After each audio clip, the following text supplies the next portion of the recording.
আরিফুল আমার মনে হয় one of the finest talent. অন্য যে কোনো এইচপি প্লেয়ারের থেকে অনেকখানি আগে আছে। This is the learning area, যেখান থেকে আমরা আসলে ফিউচার স্টারকে তৈরি করতে পারি। এখান থেকে যাওয়ার পরে তারা আরও বেটার ক্রিকেটটা শো করতে পারবে। আলহামদুলিল্লাহ, আপনার এটা তো একটা investment, high performance unit almost.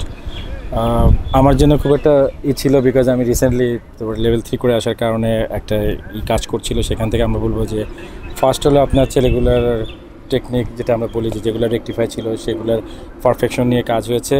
এখন আসলে এই ফেজটাতে আসলে আপনার ম্যাচ ওরিয়েন্টেড কাজগুলো বেশি ছিল। যেমন আমরা একটা লাকি যে আমরা এই টিমের একটা সিরিজ পেয়ে গেলাম।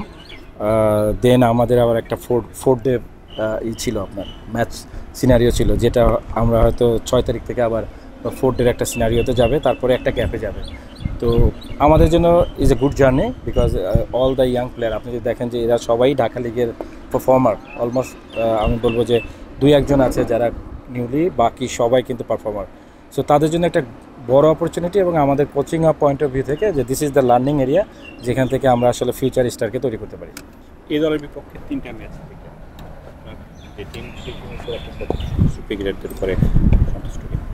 সত্যি কথা বলতে কি, যখন ট্রেনিং মেথডটা লাইক আপনাদের এখানে আপনারা একটু খেয়াল করে দেখবেন যে এখানে ফিজিক্যাল, তারপরে আপনার টেকনিক্যাল, ট্যাকটিক্যাল অনেকগুলো পার্ট নিয়ে যখন কাজ হয়, তখন আসলে সরাসরি আসলে আউটকাম আসাটা ইজ ভেরি ডিফিকাল্ট। বিকজ আমরা একটা প্রোগ্রামিংয়ের ভিতরে পেতাম, সাডেনলি এই প্রোগ্রাম থেকে আমাদেরকে বের হয়ে এই জায়গাটায় অ্যাডাপ্ট করতে হয়েছে।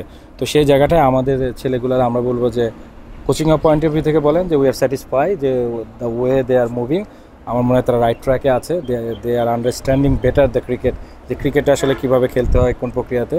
তো সামটাইম মিস্টেকটা হবে, এবং যেটা দেখেন প্রথম ম্যাচটাতে আমরা কিছু জিনিস পারফেকশনের যে জায়গাগুলো ছিল ওগুলোতে আমরা এ টিমের প্লেয়ারদের থেকে অনেকখানি এগিয়ে ছিলাম। বাট পরের ম্যাচগুলোতে তারা দেয়ার সিনিয়র গাই, এবং তারা জানে এই উইকেটে কীভাবে কোপ আপ করতে হবে, এবং সেই জায়গাটা তারা দারুণভাবে ফিরে এসেছে।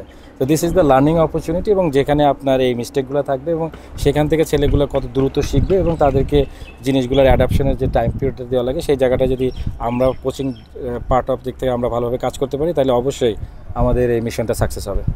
আরিফুলের ব্যাটিং দেখছিলাম, বেশ পরিণত মনে হচ্ছিল। আপনাদের তরফ থেকে আসলে কি বার্তা থাকে আরিফুলের প্রতি?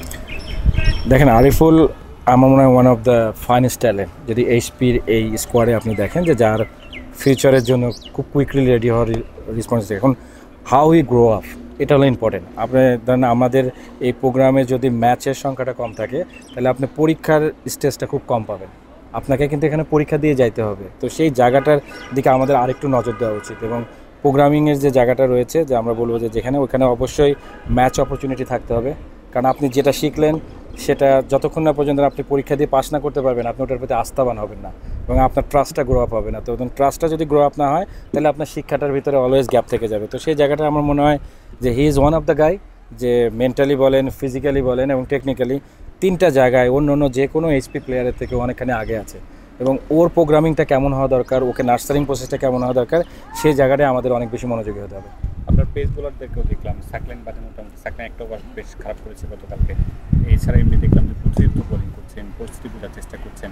আসলে কীভাবে তাদেরকে কাজ করছেন, তাদেরকে কী বার্তা দেওয়ার চেষ্টা করছেন? না, অবশ্যই আপনার আমরা যেটা আসলে চাচ্ছি, আপনি দেখেন যে স্কোয়াডের যে কটা পেস বোলার আছে, তারা সবাই মোটামুটি সাদা বলের প্লেয়ার এবং সাদা বলের বলার, এবং তাদের ভিতরে সহজাত একটা বিষয় আছে যে তারা সাদা বলটা বেটার আন্ডারস্ট্যান্ডিং, মানে ভালো বুঝে। এবং সাকলাইন, মেহেদি বলেন, শফিকুল বলেন, তারপরে আমাদের যে আরেকটা নতুন ছেলে খেলেছে শরীফ, এবং আপনার মারুফ মিদা ছিল ফার্স্টে, বাট পরীক্ষার জন্য সে চলে গেছে। তারা গ্রো আপই বাই, আমি বলবো যে তারা সাদা বলের জন্য খুবই, যার কারণে সাকলাইনিং মোর ম্যাচিউর, বিকজ তার প্রিমিয়ার লিগের খেলার একটা ভালো অভিজ্ঞতা আছে।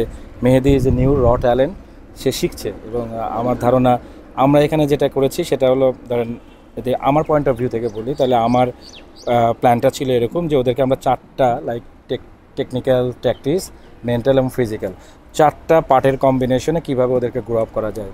সো আমাদের তরফ থেকে আসলে আমি বলবো যে আমাদের সর্বোচ্চ চেষ্টা হয়েছে যে যাতে এরা আন্ডারস্ট্যান্ডিংটা, আমি বলবো যেটা বলেছি যে গেম সিচুয়েশন ভালো বোঝা, কোন সিচুয়েশনে কীভাবে নিজেকে অ্যাডাপ্ট করতে হয়, কী বল করতে হবে, কখন জোরে কখন আসতে, এই জিনিসগুলো আসলে আপনি যত বেশি ম্যাচ খেলবেন আপনার তত বেশি উন্নতিটা আরও দৃশ্যমান হবে ইন দ্য ফিউচার রানে। আই হোপ যে এখান থেকে যাওয়ার পরে তারা আরও বেটার ক্রিকেটটা শো করতে পারবে।